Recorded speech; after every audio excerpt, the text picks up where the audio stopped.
I have made multiple videos on the topic of theme park video games and have had a lot of fun doing so. It's a topic that is rarely talked about, and I found it super interesting to play a lot of those games and see how each one went about translating theme parks into a video game experience. But at this point, if I made another video on the topic, I would be scraping the very bottom of the barrel. So I thought, instead of milking that topic completely dry, why don't we switch some of those words around, and bam, we got a new video. That's right, today we are going to be talking about theme parks or theme park attractions that are actually based on video games. This is a topic that definitely has some more interest as of late, with Universal opening a few Super Nintendo worlds around the world, which, while I haven't actually been to one, looked like a pretty fun time. We will go deeper into those later in the video, but for now, we actually have quite a few other ones to talk about beforehand. There have actually been theme park attractions based on video games for a lot longer than I thought, and while not all of them are super notable, I picked the ones that seemed the most interesting to me. There is some really cool stuff we are going to go over in this video. The Rabbids also show up at some point, so that should be fun. Also, just giving a little warning, this isn't a history of video or anything like that. This video is more just me talking about some weird stuff I found on the internet and giving my thoughts on it. So the earliest case of some sort of video game character being in a theme park is Pac-Man at Six Flags. I might have to use some random gameplay footage over this part because there is not much to go off of here. As far as video, we got like 2 really small snippets in some commercials, and then we have quite a bit more pictures. From what I could tell, Pac-Man Land was a pretty small section of the parks it was in and acted more as a kiddie area.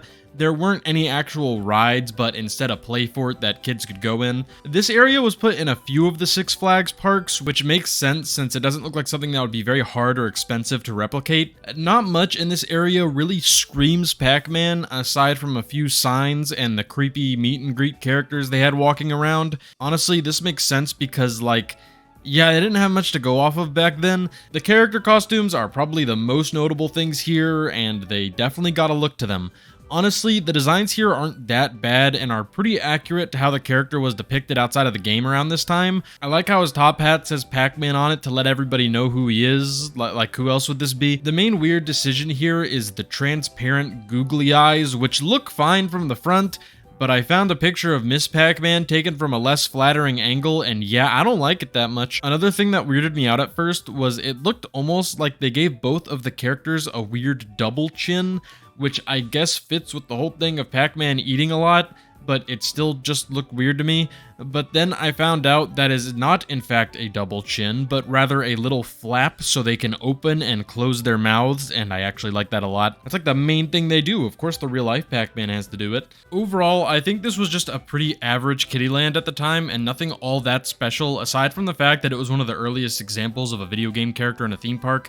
I will admit, despite the fact that they are a little creepy, I do really like the costumes, and I think most people could look at one of them and realize that it's Pac-Man, even without the name on the hat.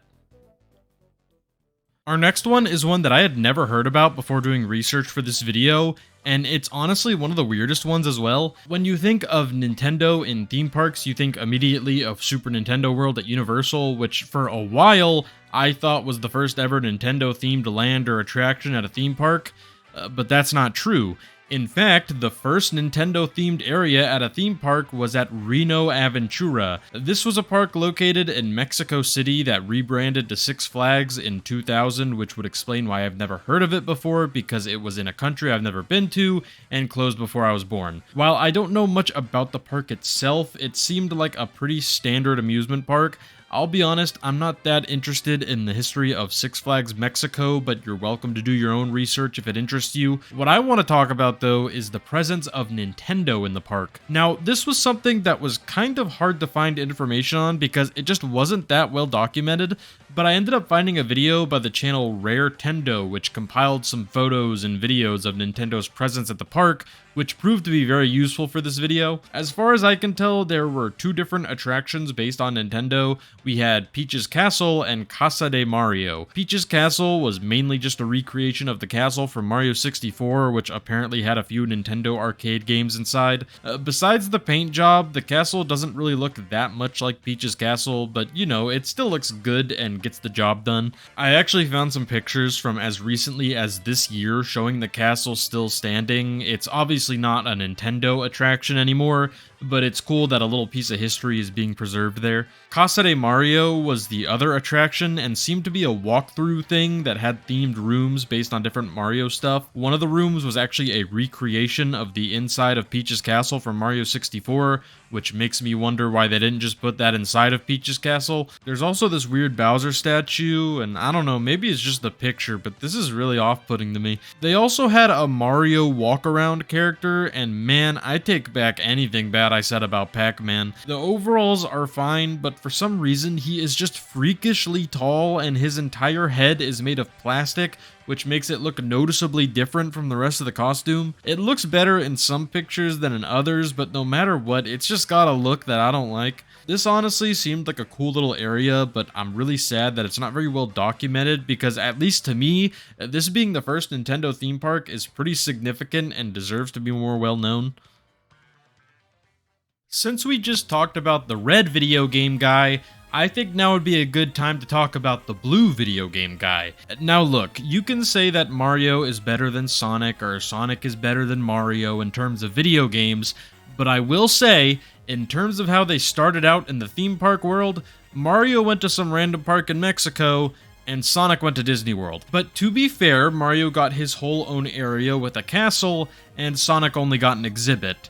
And also, it's not really a Sonic thing, it's just more of a Sega thing, but they had a Sonic statue because he was the mascot. The Sega exhibit was featured in Innoventions, which was an area in Epcot where a bunch of companies would come and show off new technology and other stuff they were working on. This existed in the Future World part of the park, back when that part of the park was actually about the future. Basically, this Sega exhibit was a place where you could go and play a bunch of different Sega games, which, while not super elaborate, I think this both fit the park as well as just being a good way for Sega to advertise stuff. I honestly think it would be really cool to have a video game exhibit at Epcot in the modern age, since it's a medium that is constantly growing and becoming more and more prevalent. Even Disney realizes that because they are starting to invest more and more into the medium. Disney has a bunch of their own games they could show off there, and then on top of that, they have a pretty good relationship with Epic Games, which would be a perfect fit since they own the Unreal Engine, which is very commonly used today for game development. But at the moment, there isn't really a sign of anything like that happening anytime soon. They do have that empty building they haven't used in a while though. And back to the actual attraction we were talking about, Sega ended up ending the sponsorship around 2001, meaning there is no longer any Sonic or other Sega related stuff in the park. But I mean, hey, we do have Mario now. Growing up, man, I spent hours of my life stomping Koopas.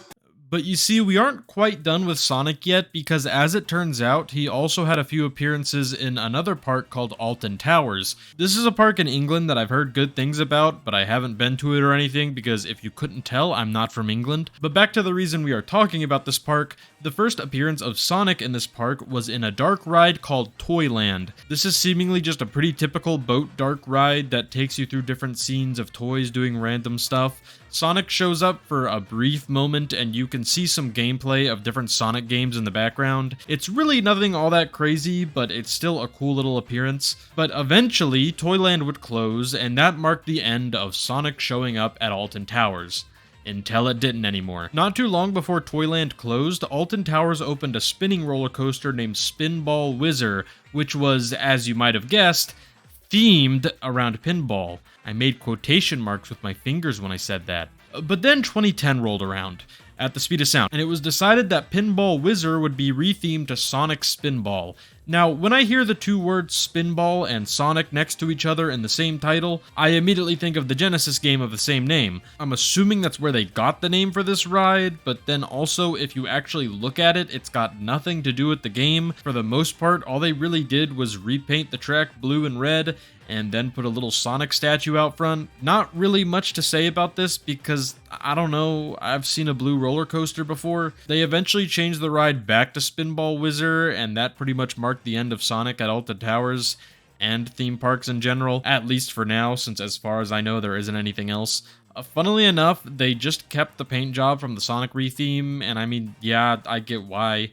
No reason the pinball roller coaster can't be blue and red. I do hope that there's some sort of Sonic theme park collaboration in the works for the future, because I think he's pretty relevant now with the movies and stuff, and I think a Sonic attraction with a little more effort put in could be really cool. But as of now, there's no real reason to think that that's happening, so I don't know.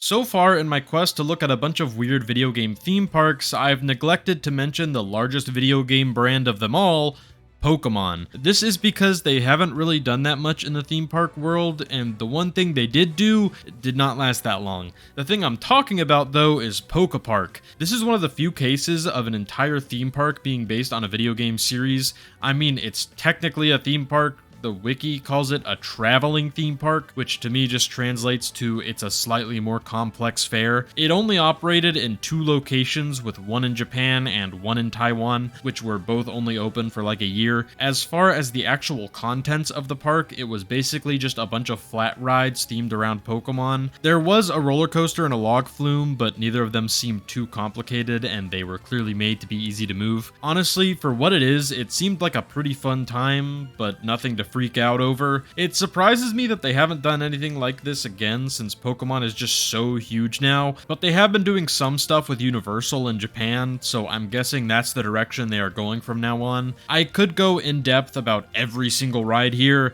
but honestly, I think that would be kind of boring because none of them are really all that special besides their theming. So yeah, that's all I got on PokePark. Next up, we have a ride from a park that I have a pretty big connection with, Kings Island. This has just been the park that I've been the closest to for most of my life, so I've naturally been there a lot. But the one thing I've noticed since some of my earliest visits is this weird blocked off building that looks kind of like a cave.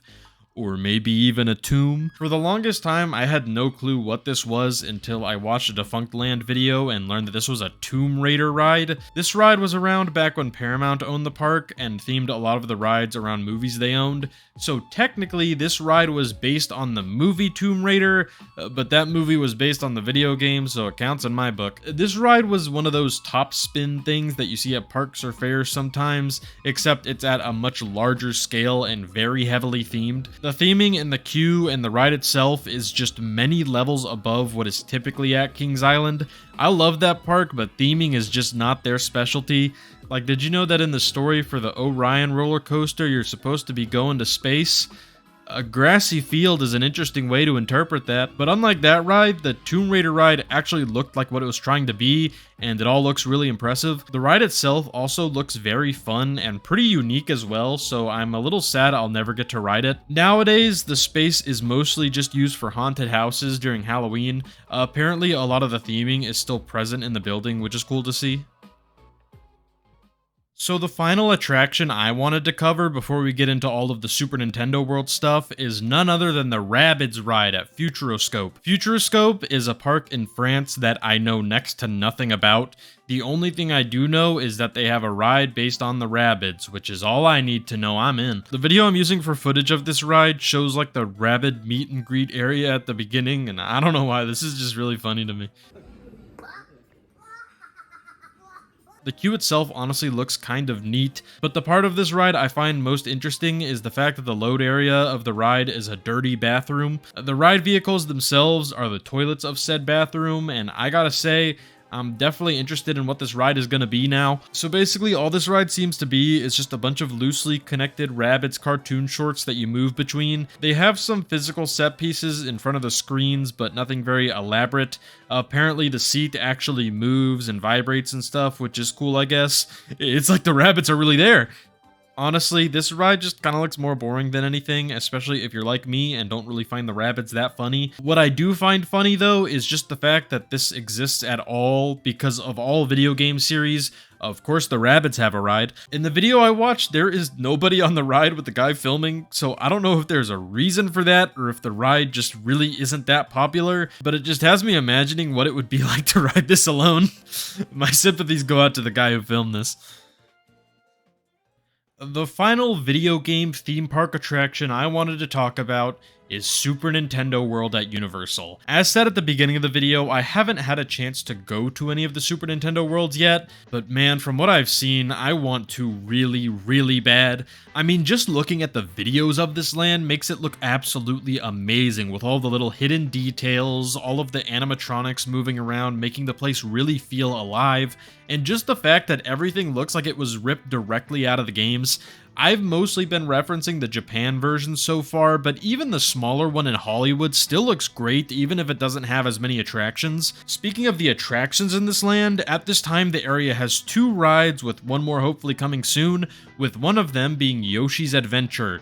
This ride basically just seems like a pretty laid-back ride that allows you to just sort of take in the scenes of the land. It has a few dark ride sections as well, which seem pretty cool. I have heard some negative stuff about this ride online, but I feel like it's a pretty harmless and fun addition. To me, it just sort of acts as a people mover type attraction that just sort of allows you to take a nice look around the land. And I don't think many theme park lands are more deserving of an attraction like this than Super Nintendo World. I think the main attraction that has people split though is the Mario Kart ride, and I can definitely see why. The first major problem people have with it is just how slowly it moves, which, considering it's an attraction based on a racing game, yeah, that doesn't make too much sense. It's an even weirder choice considering that they already have a very slow-moving ride in the land with Yoshi's Adventure, but when you just take the ride in for what it is, it has some nice sets and just looks like a decent Mario-themed dark ride. Another big problem that people have with it is its use of AR. I couldn't get a good view of how it actually looks on the ride because it's sort of hard to capture that in a YouTube video, so I'm not really able to form a great opinion on how it affects the ride, so I'm just going to stay out of that discussion. As far as when I think I'll actually get to go, I'm hoping to go to the Epic Universe version of the land at some point after that park opens. I'm mainly waiting until then because it will be the closest Super Nintendo World to me, and it will have all the stuff in the Japan one, along with the Donkey Kong expansion, which I am very excited about. Super Nintendo World has been a huge hit for Universal, so I wouldn't be surprised if we saw more stuff like this in the future. I have heard some rumors online that some Pokemon and Zelda stuff might be coming to some of the parks at some point, but as far as I know, nothing official has been announced. So those were all of the video game theme park attractions that I wanted to talk about today. This ended up being a topic that went back a lot further than I thought, and there was a lot of stuff that I didn't cover as well. On top of that, the future of these types of attractions seem very bright after the success of Super Nintendo World, and I'm very interested to see what will come next. As far as what I think would be cool to see, I think we need a Sonic roller coaster, hopefully one more theme than the Alton Towers one, and a good Zelda dark ride, and I'll be happy for life. Ooh, and also, I think we need a Knack-themed bumper cars ride, then I'll be really happy.